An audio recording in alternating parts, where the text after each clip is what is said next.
was told to pick one thing, so I picked 7. Entrepreneur, comic creator, musician, martial artist, father, husband, writer. Society wants you boring, right? Here's the truth nobody wants to admit. You already multiple things. So in the next 7 minutes, I'll show you why the most successful people embrace being multidimensional and the priority system that lets you excel without burning out. I'm JC Nova, and I'm an entrepreneur, I'm a comic creator, I'm a musician, martial artist, I'm a father, and I'm also a writer. My goal is to build multiple income streams while staying physically fit, while actively raising my family, and positively impacting the world and people around me. By the end of this video, you'll understand why trying to be just one thing is near impossible actually. And I'll give you the system that lets you prioritize smart without sacrificing your multi-dimensional nature. So a couple of years ago, someone said to me, the way you're doing things is kind of scattered. Pick your lane and just stay in that lane. And it kind of made sense in some way, right? You don't want to do 10,000 things at the same time. So I tried to be one thing and I was miserable. I felt like I was cutting off pieces of my soul to fit into someone else's box. This isn't about productivity tips.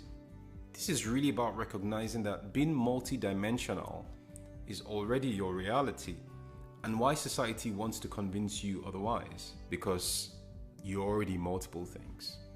Every working mother is a mother, a professional. If you add hobbies and talents and spiritual life and relationships, you're actually looking at 5 to 7 identities minimum. Companies actually love what they call T-shaped people. And they're people who are deep in expertise in one area, but know enough about many things to connect ideas and to solve very complex problems. The fact is, companies actively recruit T-shaped professionals over narrow specialists. It's why when I talk about, getting a job, I say, highlight a quirky hobby or something interesting about you. The most successful people don't fight their multi-dimensional nature. They actually use it as an advantage. So if you think about Steve Jobs, for example, there was a technology standpoint or aspect to him, there was design, there was marketing, there was a Zen Buddhism dimension. If you think about, Da Vinci, there's art, there's engineering, there's anatomy, there's military strategy, just really wide. Now, let me be super clear. When you're starting to make money, absolute focus on one product or service is critical. Don't scatter your revenue, don't scatter your focus, don't scatter your mental bandwidth on many businesses and many shiny objects before you've proven one works. That's a sure path to burnout and failure. Most businesses actually start with one core thing, and when they find success, they talk about spinning off or expanding or diversifying, their product lines. The problem isn't having multiple dimensions. It's really about not prioritizing them smart. Without priorities, what you do is you put massive energy into necessary but low impact activities for your current season. So you might spend hours organizing when you should be creating, or you might spend hours perfecting something when you should be shipping. Here's the dirty secret. Society wants you to believe that you're scattered because multi-dimensional people are harder to control and replace.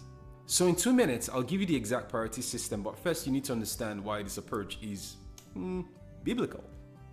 You ready? So if you think about King David, he was a king, he was a warrior, he was a poet, he was a musician, he was a military strategist, right? He was also a shepherd.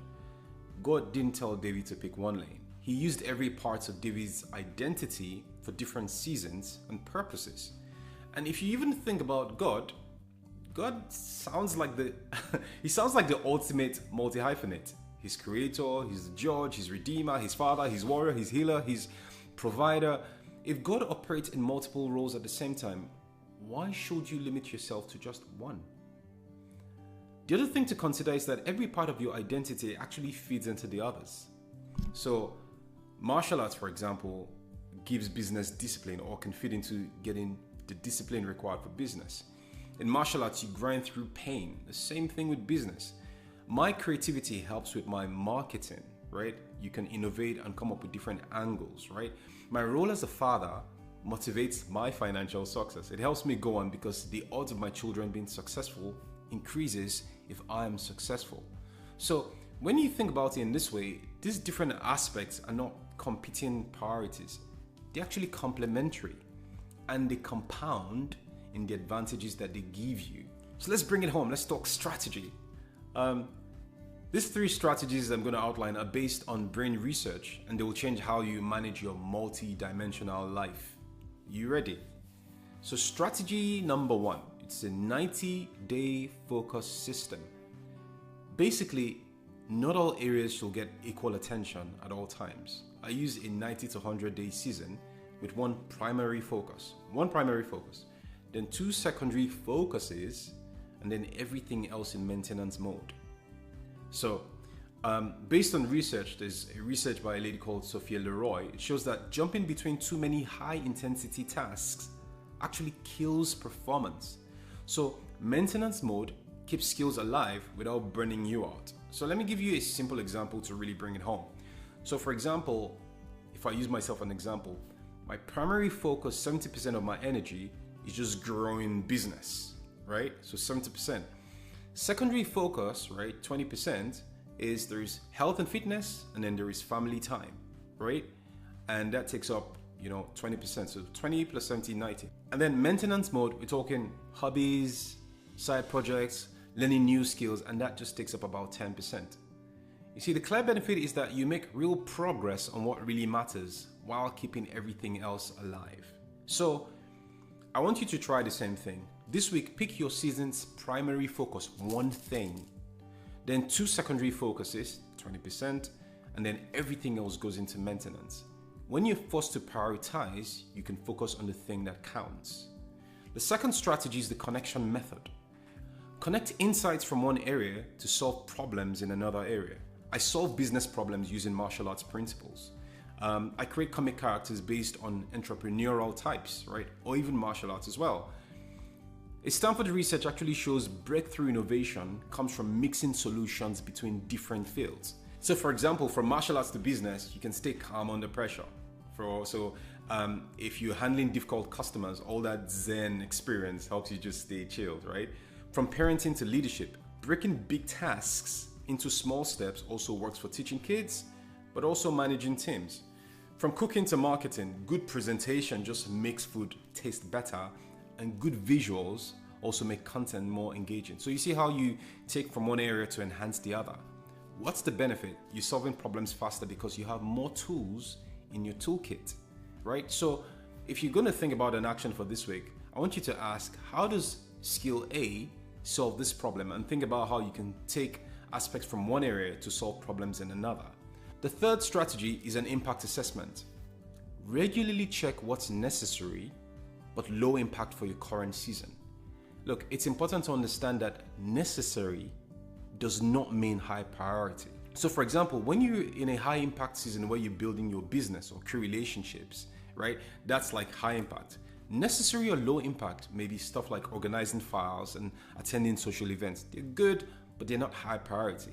And then future seasons can be learning a new language or getting advanced certification. So let me just bring it home as a parent. If your primary goal as a parent in a season is to grow your business, it is necessary for your children to eat nutritious meals consistently. It is not high priority to give them a 3-course meal that you have prepared daily. That's actually a waste of time in light of your primary objective. So the clear benefit of this is that you stop wasting energy on stuff that doesn't move the needle in your current season. A good action step is list your activities and then rate them, and minimize time on necessary stuff that may be low impact, right? So you can say, my current season, winter 2025, my business growth is going to be 60%. And my secondary thing is going to be creating comics and family optimization.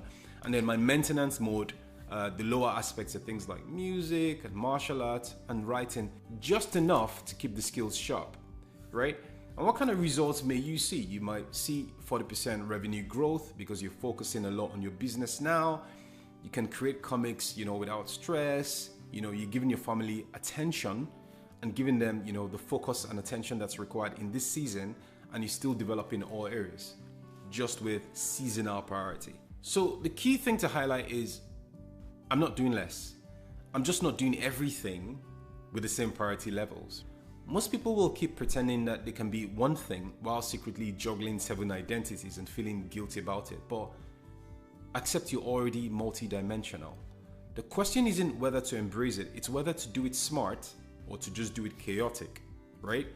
The world needs Renaissance minds who refuse to be boring. So, are you going to keep feeling scattered or start prioritizing strategically? So, drop your top 3 identities below and subscribe for more multi-hyphenate optimization.